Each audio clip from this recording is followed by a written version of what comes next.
Jen? So the Lakers did not get Kawhi Leonard, but plan B was landing Danny Green, which they did. He helped lead the Raptors to their first NBA title, averaging more than 10 points per game and leading the team in triples. It also allowed LA to re-sign Kentavious Caldwell-Pope, who played all 82 games last season and was second on the team in minutes. And JaVale McGee, he's also going to return to the Lakers, where he'll likely start at center. It's a 2-year, $8.2 million deal for McGee with a player option.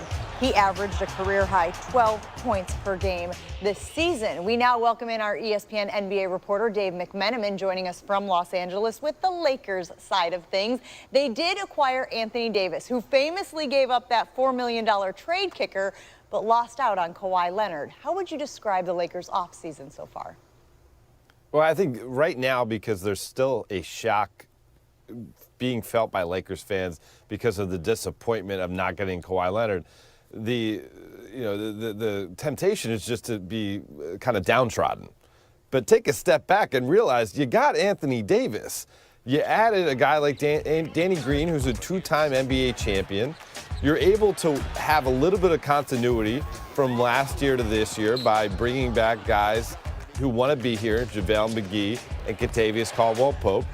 And you have a little bit of cap space remaining to try to, fill out the rest of this roster. There's going to be veteran minimum contracts, of course, on this team, but you could look at some young guys. There's a report out there from Yahoo Sports that they're coming to an agreement with Quinn Cook, who now has some championship experience under his belt, playing in the finals with the Golden State Warriors last year. I mean, so, they still have two top 5 players at the top in LeBron James and Anthony Davis, and a bevy of role players, and they were able to hold on to Kyle Kuzma in the Anthony Davis trade, and they have hopes that he can continue on his track to stardom. So there's reason to be optimistic despite Kawhi Leonard playing down the hallway for the Clippers. All right, thanks for the silver lining there. And the Staples Center should have no problem drawing this year with all 4 of those all-NBA players that we just talked about playing in the same building and playing each other 4 times a year. What's your reaction to those matchups?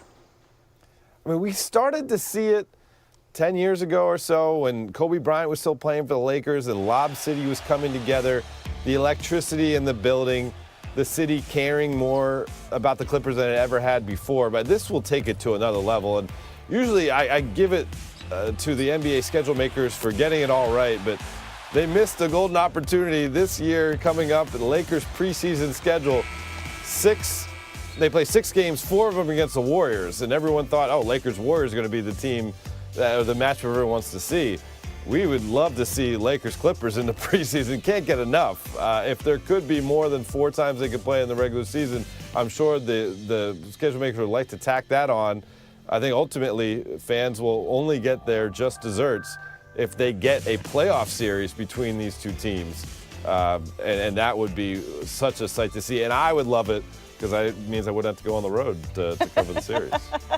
Well, we are all about making your professional life easier, Dave. Thank you so much for joining us this morning with the Lakers side of things after this monumental move in free agency. The Clippers guys are now the unofficial betting favorite to win the NBA title, according to Caesars Sportsbook, followed by their crosstown rival, the Lakers.